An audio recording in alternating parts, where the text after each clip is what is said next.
resumir antes de que vayamos a otras preguntas, está el envejecimiento de la población, prevención, tratamiento más en línea, más en casa, menos en el hospital.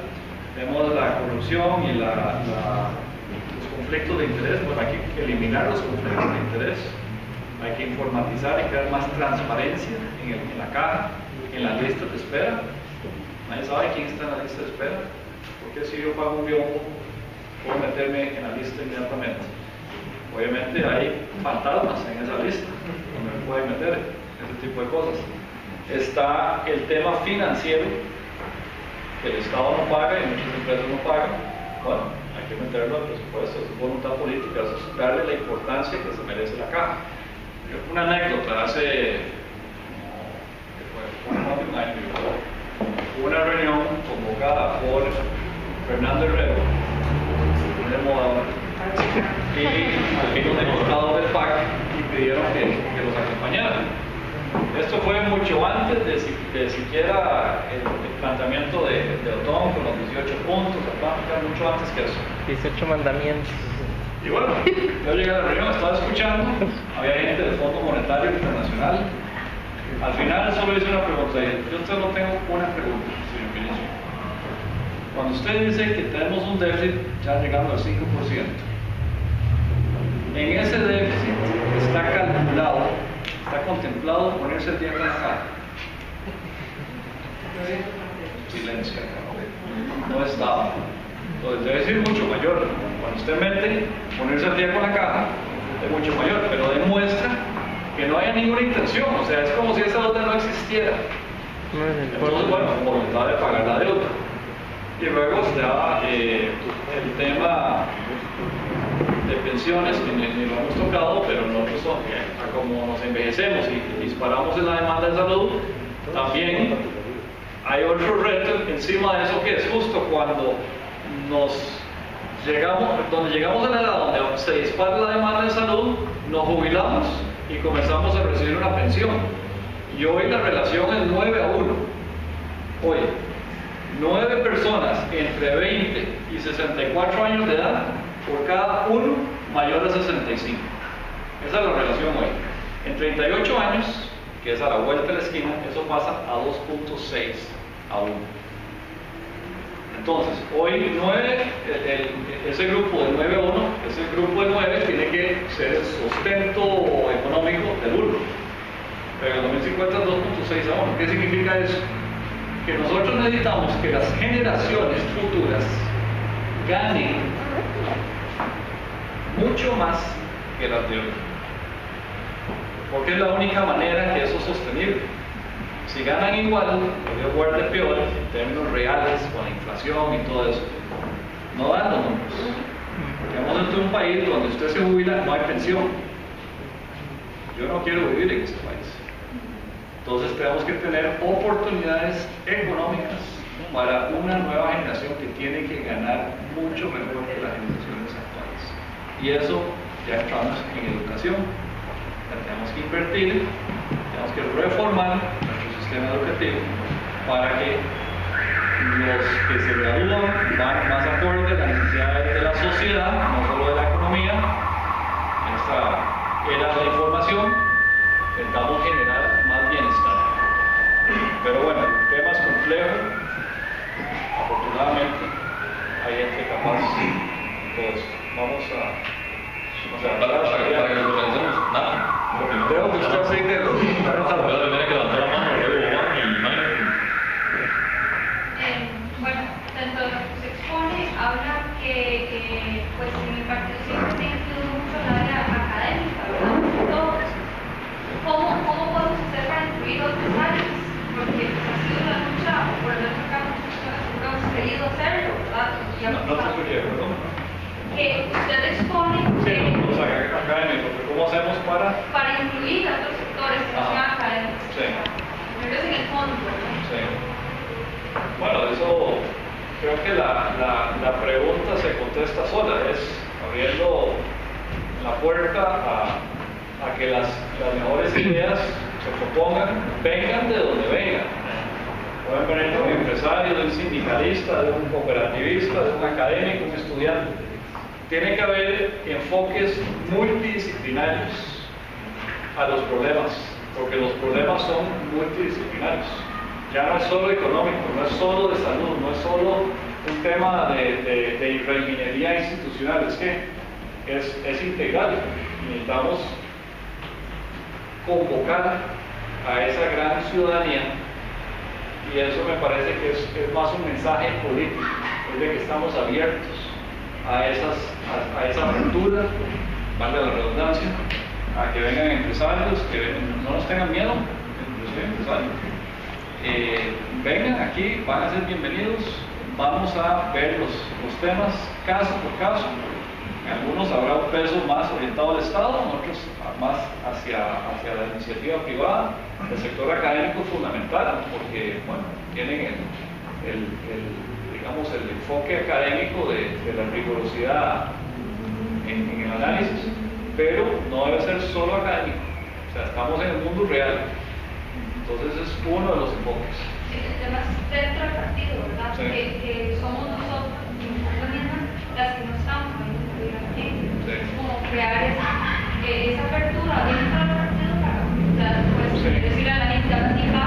Pero también, más allá, hay que invitar, hay que convocar, pero también es una iniciativa de cada uno. Hay que participar. Entonces, si la gente dice, es que no me han invitado, nadie dice, venga aquí, enrédese la vida. No, uno viene y se enreda la vida.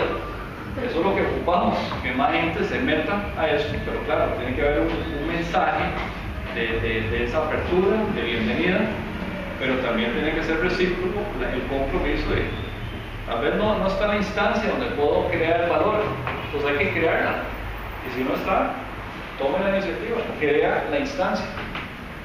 El grupo que se va a enfocar en el sistema de pensiones o en la reforma de educación, etc.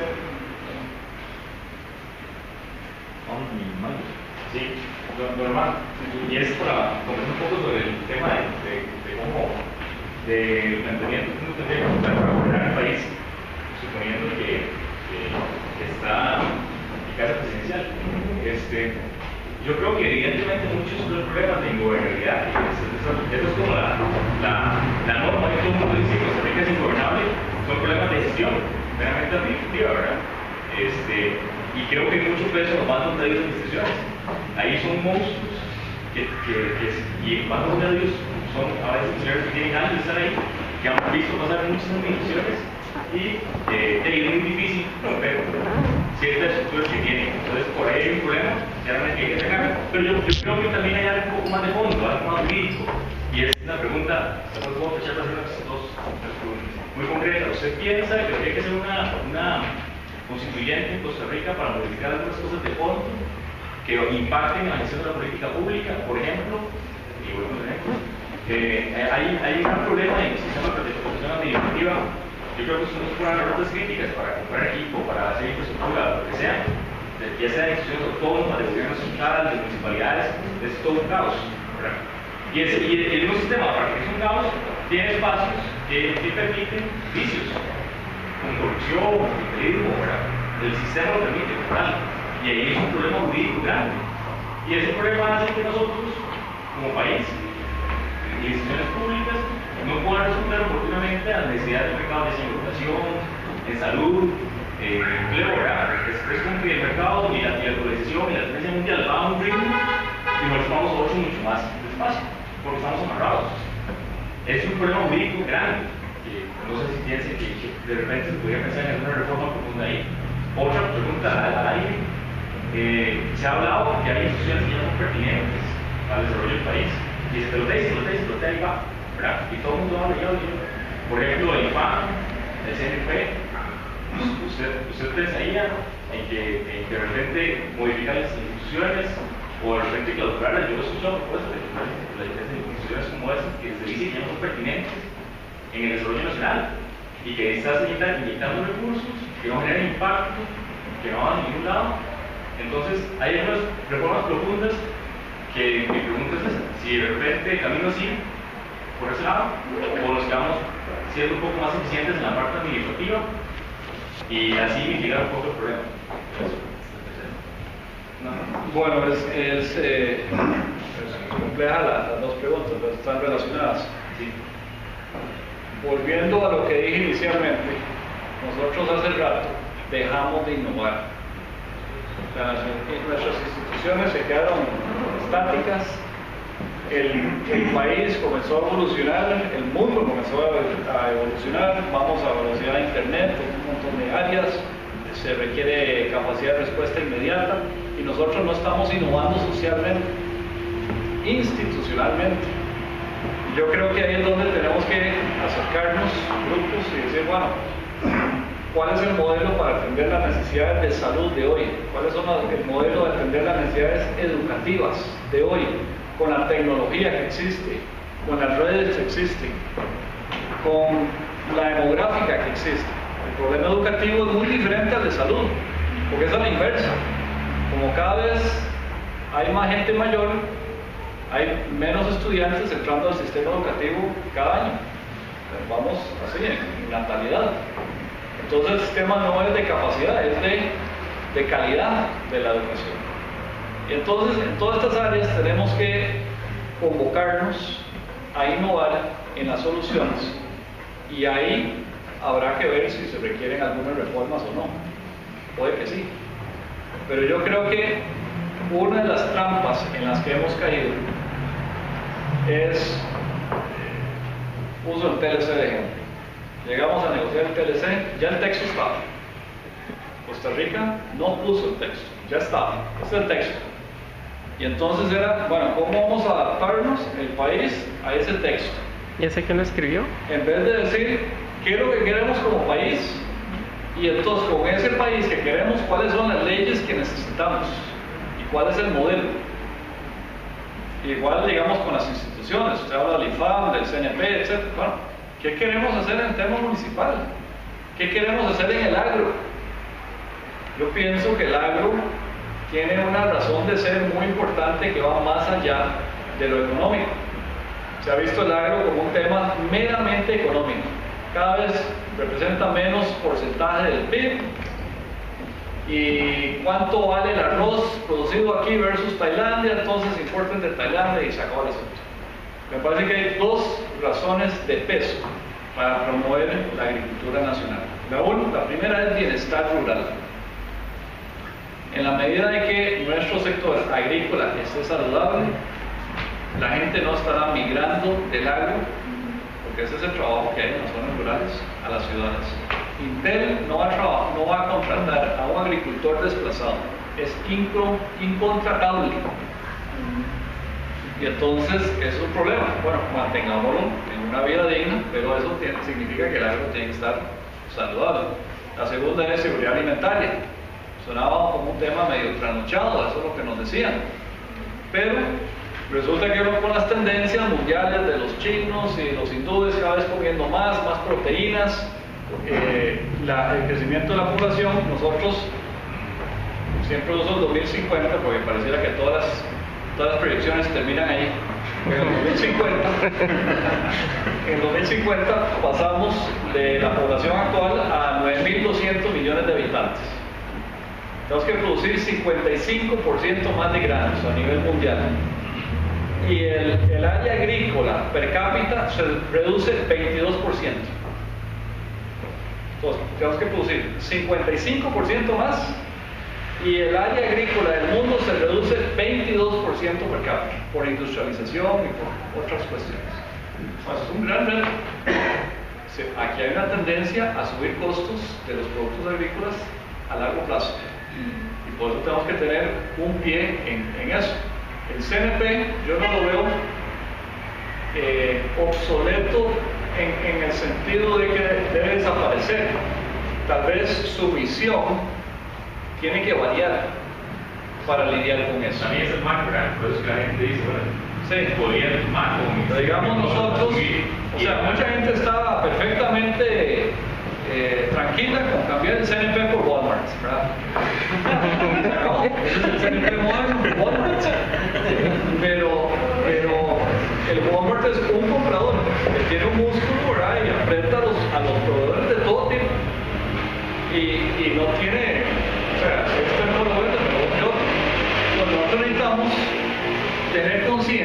de que seguridad alimentaria implica que los precios de los alimentos aquí van a ser más caros que importados la mayoría de las veces. No siempre. En el 2008 fue al revés. Pero van a haber momentos en que ese 2008 se va a repetir. De hecho, hoy estamos en precios muy altos comparados al 2008 en ciertos grados.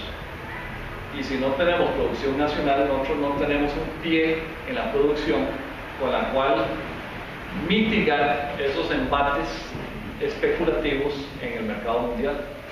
Entonces el CNP yo creo que tiene que tener otro enfoque, pero su razón de ser de que los agricultores puedan desintermediar la venta. Mejoremos las ferias del agricultor, las hagamos más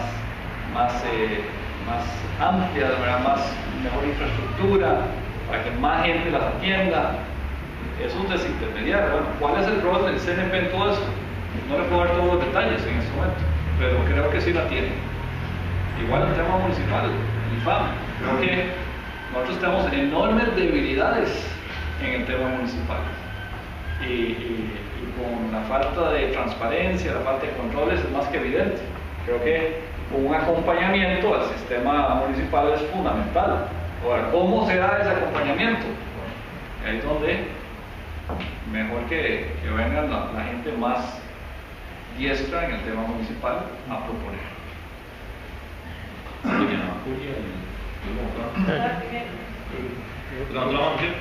Mayo.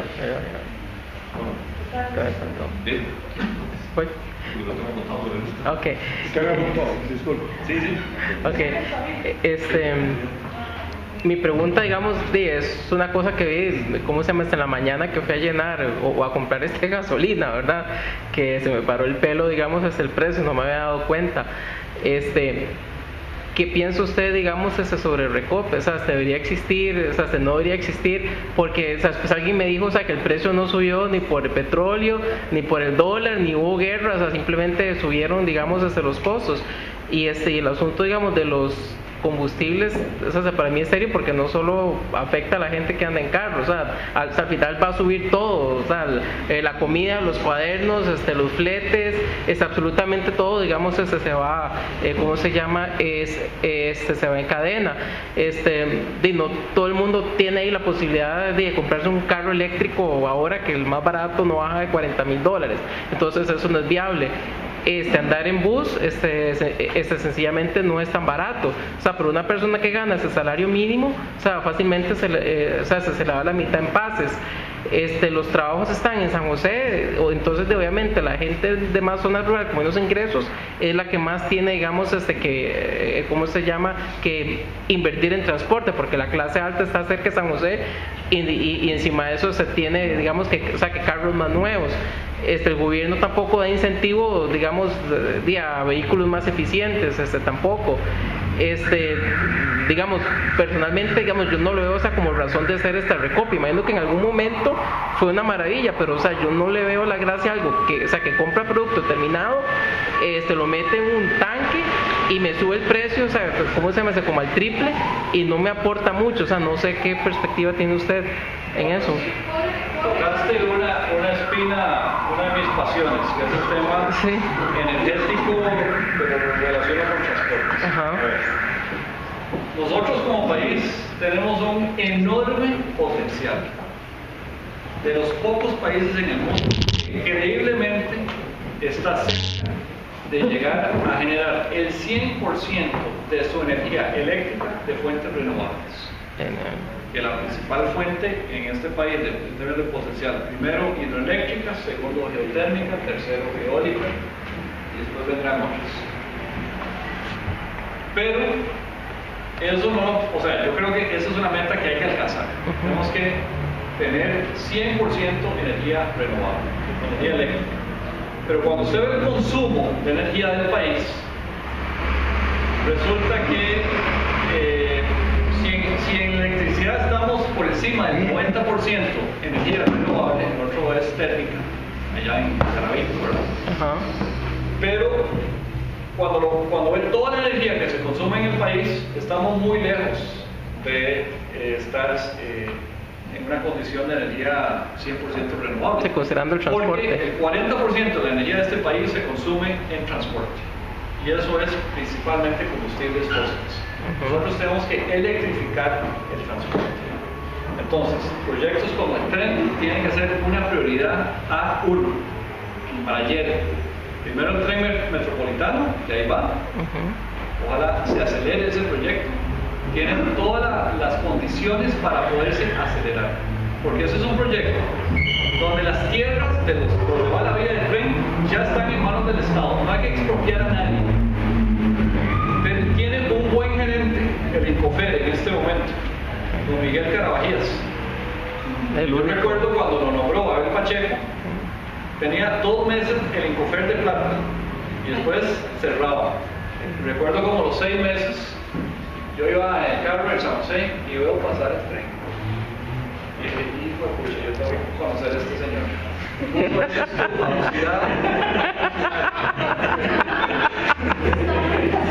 Y lo fui a conocer y me explicó todo el esquema del tren y por qué las vías de tal ancho y todo el potencial que tiene y por qué el tren y no el tranvía. Eso es una cosa que tengo muy clara.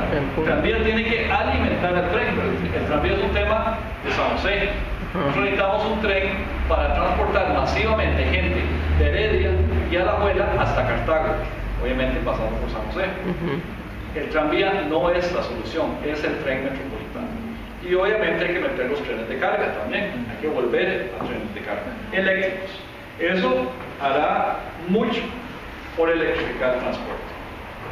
Yo le eliminaría al 100% el impuesto sobre los vehículos eléctricos, para que cuando la gente quiera comprar un vehículo, esté renovando vehículos, para que sea competitivo la opción eléctrica. Y van a ser cada vez más competitivas. Hay países como China que le están apostando a los vehículos eléctricos.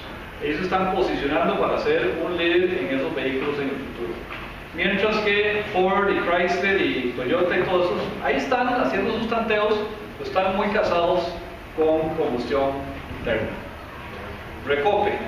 Bueno, en todo este proceso de electrificar el transporte, que mentira que vamos a llegar al 100%, pero hay que ir en esa dirección, por muchas razones, por ambientales, el costo económico, o sea, reduzcamos la factura petrolera y a punta de viento, volcanes y agua, vamos a estar transportándonos. Eso es una gran idea para el país, es obvia, pero no lo estamos haciendo.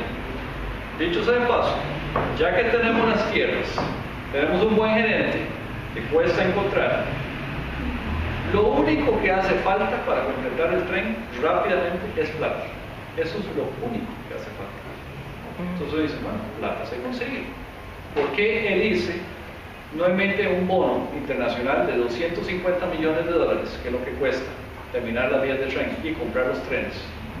Y firma un contrato de largo plazo con Incofer, porque es un cliente cautivo que va a estar vendiendo la energía.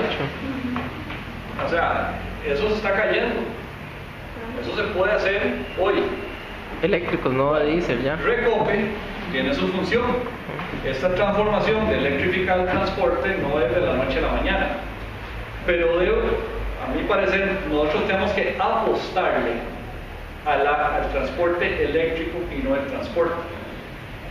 La refinería me parece que es un desperdicio de recursos. Empezó en 800 millones y ya se estima en 1.500 millones de dólares terminar esa bendita refinería. Pero eso nos ancla más, nos casa más con la economía basada en el combustible y no en la electricidad. Pero nosotros podríamos seguir importando combustibles mientras estamos en esta transición.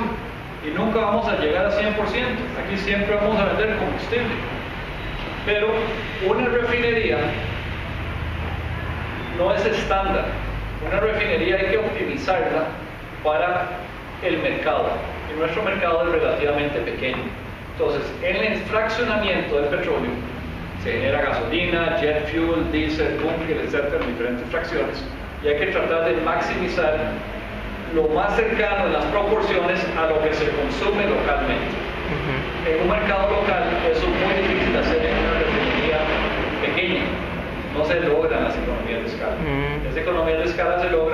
en Estados Unidos, en Arabia Saudita, en Venezuela, donde hay enorme producción que le está exportando al mundo. Sigamos comprando.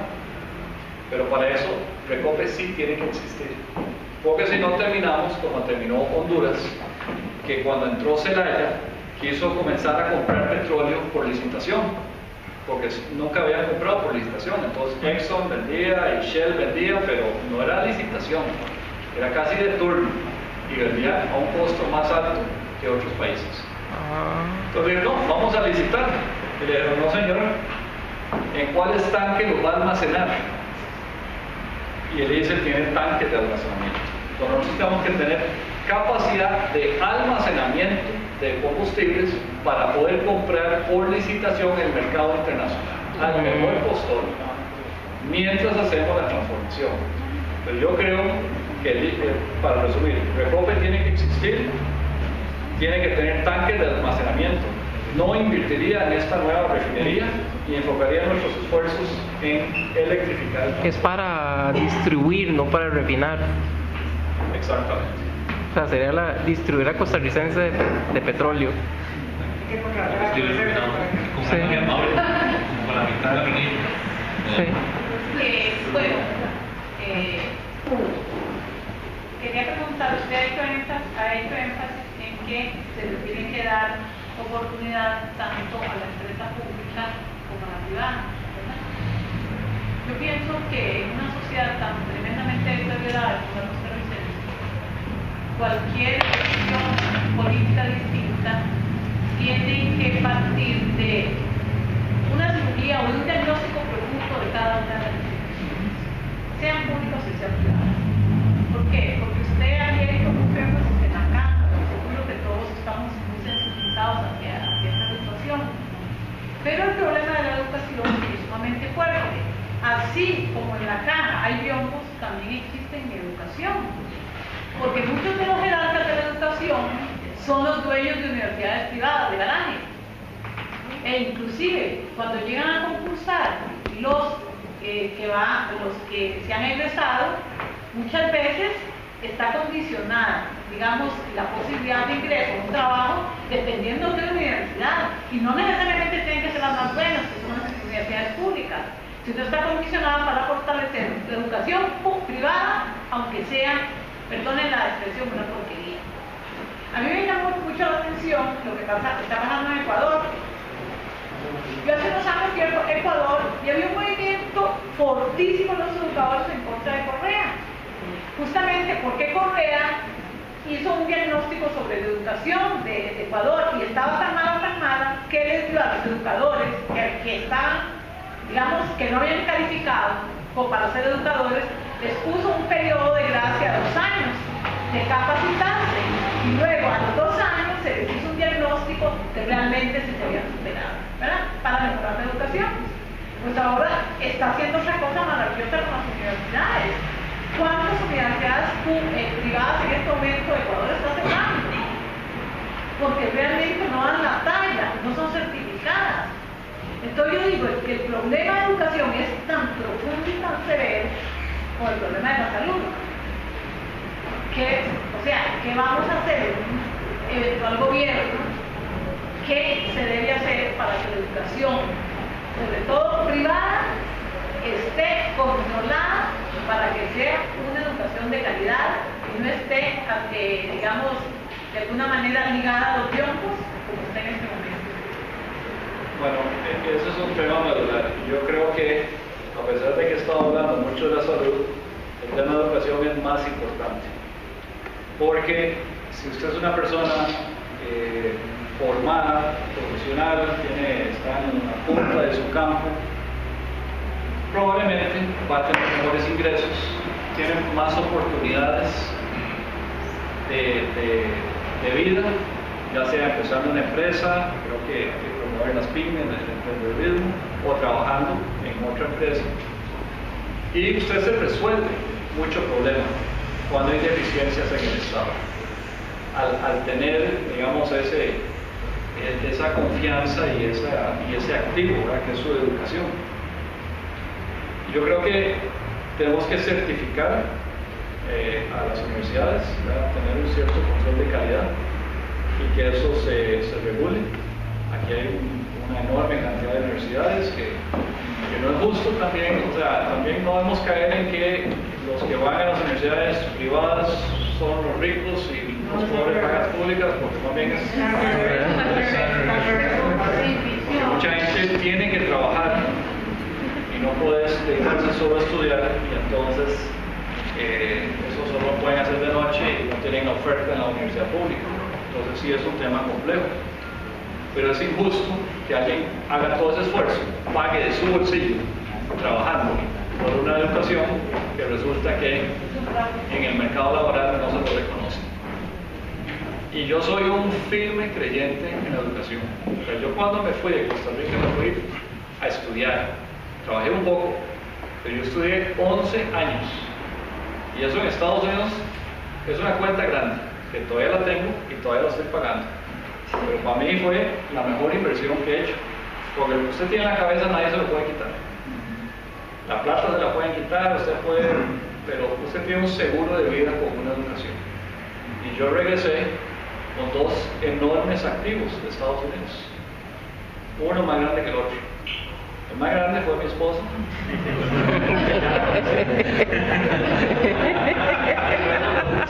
Hablando como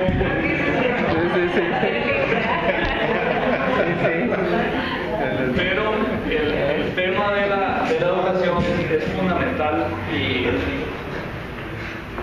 sin embargo tenemos que reformar el sistema. O sea, hay fallas en el sistema desde la primaria que no se resuelven solo con programas como Avancemos, que además pareciera que tienen un enfoque no lo más sano en términos de quién recibe esas ayudas. Y en esto, de nuevo, la demográfica en cierto sentido está a favor, cada vez hay menos estudiantes, entonces vamos a enfocarnos nuestros recursos en menos y menos estudiantes, claro, terminan siendo un montón, ¿verdad? En todos los años de escuela y de colegio. Pero la reforma es necesaria porque el sistema educativo fue diseñado para la era industrial. O sea, todos vamos a una clase, es homogénea por edad, ¿verdad? Todos tenemos la misma edad en esa clase, aprendemos a la velocidad del más lento, hay timbres, ¿verdad? Así como en una fábrica, cambiamos de clase y sin embargo el mundo de hoy ya no funciona así, ya no es de fábricas, es más dinámico. Pero estamos graduando una clase homogénea de formación y no aprovechando tecnologías, ¿verdad? El internet, la banda ancha, hay esquemas donde se pueden tener educación complementaria digital con el profesor, el maestro o la maestra, como el complemento o viceversa, la maestra y el complemento digital, donde una escuelita unidocente en Bala pueda tener acceso a los mejores profesores del mundo en un tema, y donde se pueda ver una autoevaluación y autoexámenes y puedan ir estudiantes a diferentes velocidades. Nada de esto es sencillo, esto es customizar el currículum por estudiante. Pero esas tecnologías, o sea, la tecnología hoy permite eso. Nuestro esquema político y la resistencia al cambio es lo que no lo están permitiendo. Y entonces, así como en la caja, parte de los médicos son parte del problema, no hay solución sin los médicos, igual en el sistema educativo. Tenemos que romper la resistencia al cambio, y yo creo que eso solo con la confianza de que realmente aquí no hay agenda oculta. Queremos un mejor país. Saquemos la bola del estadio, ¿verdad? O sea, perdámonos de vista en términos del sistema educativo.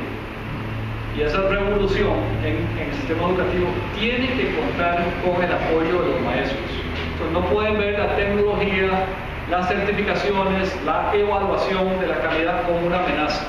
Debe ser parte de algo negociado. Hay gremios, eso es una realidad nacional en cualquier país.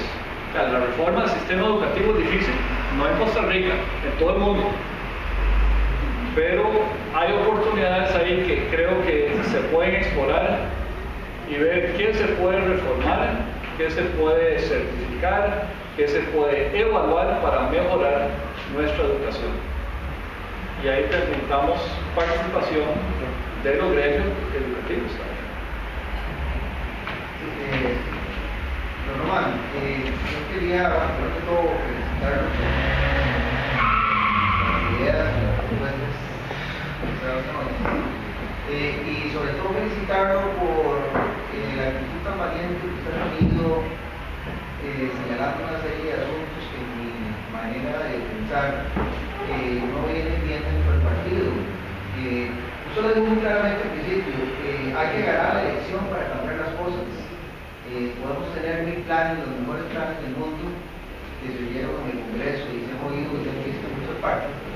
Y si no se gana la elección del 2014 o la del 2018 o alguna cosa, no vamos a cambiar las cosas, realmente. Y yo pienso que lamentablemente el partido no está haciendo lo que tiene que hacer para ganar las cosas, para ganar la elección y para cambiar las cosas. Y en ese sentido creo que la única voz de alto nivel del partido que está diciendo las cosas como son es usted, y yo precisamente por eso le puse una apoyo un poquito y le dije que me había convencido de esa valentía suya de enfrentar las cosas, de denunciar, por ejemplo, el apoyo al plan fiscal, darle más recursos a un gobierno hipercorrupto. ¿Para qué? ¿Por qué mejor no cobramos los impuestos como tiene que ser? ¿Por qué no racionalizamos el montón de plata de fondos públicos que se desperdicia todos los días en este país? ¿O por qué no le decimos por una sola vez a las instituciones que están nadando en dinero, porque no las dejan gastar, no tienen que gastar, el ICE, los bancos, Recope, todas esas tienen miles de millones guardados en inversiones que podrían, con una pequeña parte de sus recursos, cubrir el déficit fiscal y se acabó el problema. De manera tal que creo que hay muchas opciones como para que el partido se esté exponiendo a una cuarta derrota consecutiva, siendo el abanderado del plan fiscal, que de por sí es algo totalmente, digamos, creo que es la peor imagen que uno puede lograr es ser el partido el abanderado de más impuestos, aunque algunos de esos cambios pudieran estar bien o están bien, digamos, en el país. Pero la gente lo que ve la parte negativa, más impuestos, y yo creo que eso hay que denunciarlo. Igual que la posición tan cerrada con respecto a la alianza, me parece que hay una serie de socios ahí que no son lo que nosotros quisiéramos que fueran, pero creo que hay que estar claro de que sin ellos, sin ponernos de acuerdo todos, como usted lo ha dicho, no vamos a ganar la liberación. Esa es la realidad. El PAC pasó de un 48% de la elección de 2006 a un 22%, y apadrinando el plan fiscal y sin alianza, yo me atrevo a apostar que de un 22 vamos a un 10 o 12%, y así no se gana ninguna elección y así no se cambian las cosas. Entonces yo insisto en volver a felicitarlo y tal vez como para preguntar algo concreto sobre su opinión, digamos, dada la coyuntura actual del plan fiscal, cuál debiera ser la posición del PAC o cuál es su posición personal, por lo menos en todo. Muy bien, gracias por esos comentarios. Sí, aquí hay diferencias de criterio, ¿verdad? Internas dentro del partido, no vamos a tratar solo con interno. A ver, hay un déficit innegable, es el fiscal, y eso nos comienza a hacer vulnerables como país a incrementos en las tasas de interés y todo eso. Pero, regresando a lo que hablaba antes, ¿qué nos llevó a ese déficit? El despilfarro, la corrupción, la mala administración. Nosotros hemos caído en una desgracia en el sentido de que todo programa municipal, en un ministerio de gobierno, se mide por ejecución del presupuesto. Entonces, si yo ejecuté el presupuesto, todo está bien. Se gastó la plata. Se gastó la plata. La actitud es tirémosle plata al problema y ya, si se resolvió el problema, no, eso lo maquillamos, ejecutamos el presupuesto. Muchas veces ni siquiera se logra eso. Y entonces uno lo que ve es, si le damos más plata a este gobierno, estamos tirándole plata al problema, porque el problema es el gobierno. Y el problema es que yo no confío en que no vayan a hacer lo que hizo Oscar Arias, que infló la planilla del Estado con fines electorales. La planilla del Estado solo en el 2009, año electoral, aumentó 30% el gasto. 30% en un año, eso no es sostenible en ningún país del mundo. Por eso querían un plan fiscal este año. Todos los caminos de Oscar Arias llevan a Grecia, a quebrar.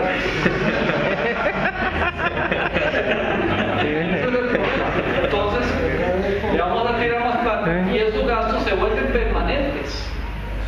O sea, no es que estamos invirtiendo en una carretera y cuando se termina la carretera se acabó la tierra en una inversión. No, porque se vuelve un gasto recurrente. Y además de recurrente, se incrementa todos los años. Entonces, bueno, ya Oscar Arias hizo ese daño, porque, de nuevo, no hay resultados por ese gasto. O sea, no vemos mejores calles, no vemos mejor servicio de salud, mejor educación, simplemente es más gasto. Y en eso tenemos que ser muy claros de que el Estado tiene un rol importantísimo en darle las herramientas, las oportunidades a los ciudadanos. Pero más gasto en el Estado no significa un Estado más solidario, un Estado que ofrece mejores servicios. Puede que sí necesite más recursos, pero más recursos no garantizan eso. Entonces yo creo que sí hay que racionalizar el gasto, hay que condicionar, bueno, denos la lista de todas las consultorías que está haciendo el Estado en este momento. Vamos a ver eso. Ahí hay millones de dólares, cientos de millones de dólares en consultorías que todavía no sabemos para qué sirven. No es que todas sean malas, muchas son buenas, pero bueno, evaluamos eso, porque el total de eso es más de lo que se va a recaudar con el plan fiscal. El plan fiscal se habla de 1,5%.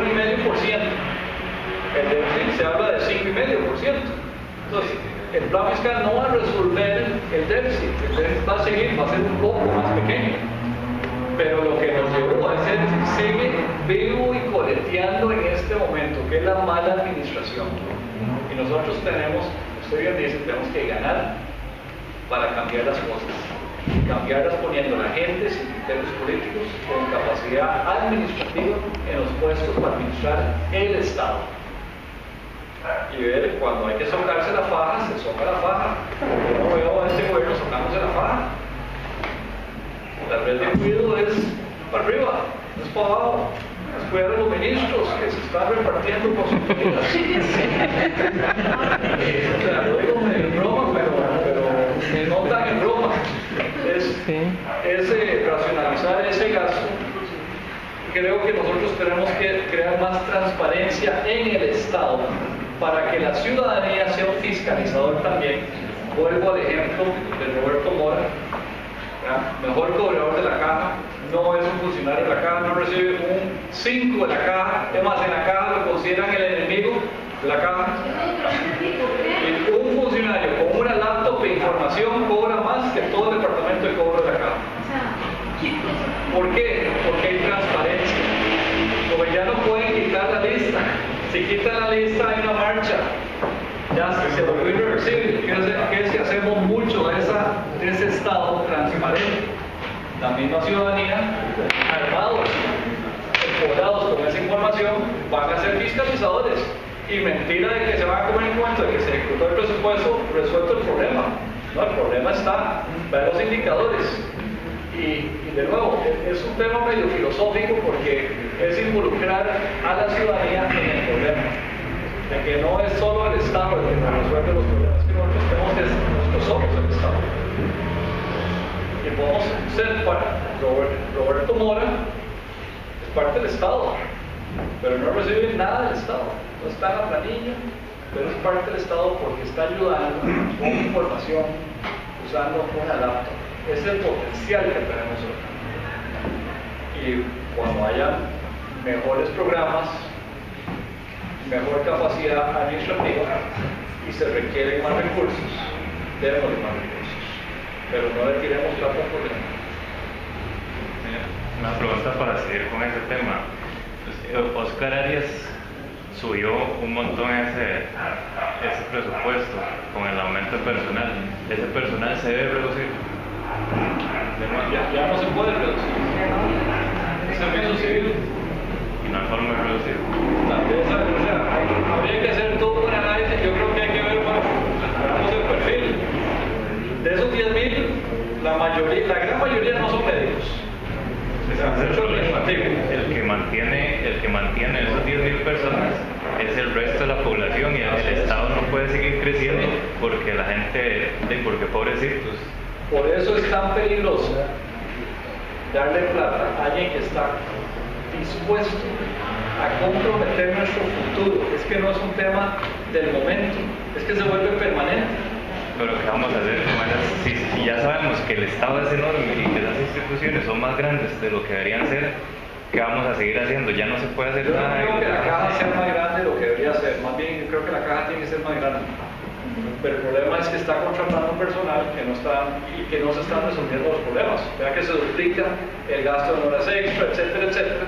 Y sin embargo, nosotros tenemos que construir 2 o 3 cajas más en términos de capacidad. Entonces, hay un mal manejo administrativo y hay corrupción. Por ejemplo, el MOB, yo escuché al director del MOB decir que en el MOB habían más de 60 abogados y habían muy pocos ingenieros. Entonces, a esos 60 abogados tenemos que mantenerlos y seguir pagando consultorías porque el MOB no tiene gente capacitada para hacer ese trabajo. Bueno, MOB es que tiene tentáculos en todo esto. Hoy en la mañana estaba hablando con don Alan aquí atrás sobre el tema portuario. El MOB jerárquicamente tiene que ver con los puertos, con los aeropuertos, con las carreteras, con todo el sistema de transporte, de todo tipo. Y entonces es un negociazo estar en MOB si uno es corrupto. Vean, ahora que hablábamos de roles del sector público versus sector privado, tema de los puertos. Se decide que Jateva no puede funcionar, es totalmente ineficiente y están los sindicatos y como si eso fuera un caos total. Bueno, $80 millones es lo que costaba modernizar Puerto Limón, Puerto Moín, completo, existe. Pero Oscar Arias está dispuesto a ofrecerle 127 millones a Centraja para que se vaya, o sea, más de lo que cuesta modernizarlo. Entonces se decide, vamos a concesionar la terminal de contenedores de Moín. Se concesiona a una empresa, oferente único, hecho a la medida de la concesión, 10 veces modificada la concesión. Participa una empresa y se le asigna el monopolio de manejo de contenedores a esta operadora, la TCM, la APM. ¿Por qué si Jateva de Puerto Limón era tan ineficiente? No puede competir. Este monstruo que se viene con una empresa, con un sindicato, manos del Estado, etcétera, etcétera. Porque hay un chorizazo, hablando claro. Entonces, el problema está en que esas cosas, hay un bombardeo en este momento de tantas cosas que a veces no se ponen. ¿En cuál nos enfocamos? Nos enfocamos en el tema de los puertos, o en el aeropuerto, o en las consultorías, o qué. O sea, estamos como en un blitzkrieg de malas noticias, de corrupción, y a eso hay que ponerle un fin. Por eso es tan importante llegar al poder. Y alcanzan 4 años para atacar todo eso, por lo menos empezar. Sí, hay que empezar. Pero en esto, tenemos que tener claro esto, me lo dijo alguien que creo que es muy cierto. Que si nosotros como partido, si un ciudadano llegamos al poder, vamos a ser un partido de oposición. Porque el Estado está tan penetrado en todas las instituciones que van a estar en contra de su propio poder ejecutivo. porque esto se va a poder sabotear a nivel de muchas instituciones. Vamos a ser un gobierno de oposición, parece una contradicción de términos. Por eso creo que la alianza es necesaria, porque nosotros necesitamos sumar fuerzas, porque aquí los pulsos que vienen son grandes, son muy fuertes. Y todo es arreglable, pero ¿a qué costo? Y eso, de nuevo, la creatividad de las personas son parte, pero también se requiere músculo político. Buenos días a todos. Un buen poder estar aquí compartiendo con ustedes, con todos los compañeros, y algún rato no ver muchos. Una de las cosas que, digamos, más me alegró cuando estaba empezando la reunión fue empezar a ver